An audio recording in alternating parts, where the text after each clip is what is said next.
ભરૂચ નગર સેવા સદનનું ફાયર વિભાગ વધુ અસરકારક બન્યું છે. પૂર સહિતની પરિસ્થિતિમાં બચાવ કામગીરી માટે રાજ્ય સરકાર દ્વારા ભરૂચ નગરપાલિકાને રેસ્ક્યુ રોબોટ આપવામાં આવ્યો છે. ભરૂચ નગર સેવા સદનનું ફાયર વિભાગ વધુ આધુનિક બન્યું છે. રાજ્ય સરકાર દ્વારા ફાયર વિભાગને એક રેસ્ક્યુ રોબોટ આપવામાં આવ્યો છે. નર્મદા નદીમાં આવતા પૂર સહિતની પરિસ્થિતિમાં રેસ્ક્યુ રોબોટ પ્રાણ રક્ષક બનશે. રિમોટથી સંચાલિત રેસ્ક્યુ રોબોટથી પાણી વચ્ચે ફસાયેલા લોકોના જીવ બચાવી શકાશે. ફાયર વિભાગ દ્વારા આજ રોજ નર્મદા નદીમાં રોબોટનું ટેસ્ટિંગ પણ કરવામાં આવ્યું હતું.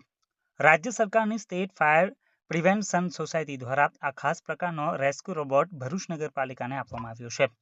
ચોમાસાના સમયમાં નર્મદા નદીમાં પૂરની પરિસ્થિતિનું નિર્માણ થાય છે, ત્યારે અનેક લોકો પાણી વચ્ચે ફસાઈ જાય છે. તેઓને બચાવવા આ રેસ્ક્યુ રોબોટ અસરકારક સાબિત થશે. આજે સવારે 9 વાગ્યે ફાયર વિભાગ દ્વારા નર્મદા નદીમાં રોબોટનું ટેસ્ટિંગ કરાયું હતું.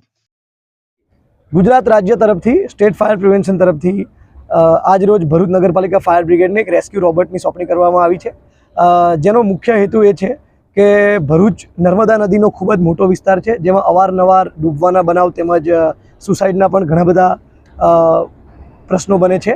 તેના સંદર્ભમાં રેસ્ક્યુ રોબોટની મદદથી જે પણ ડૂબતા વ્યક્તિ હશે તેની પાસે આસાનીથી અમે પહોંચી શકીશું. તે રોબોટ રિમોટની મદદથી ઓપરેટ થાય છે, ડૂબતા માણસ સુધી તાત્કાલિક પહોંચી જાય છે અને તેને રોબોટની મદદથી બચાવ કામગીરી અમારા માટે ખૂબ જ આસાન બનશે.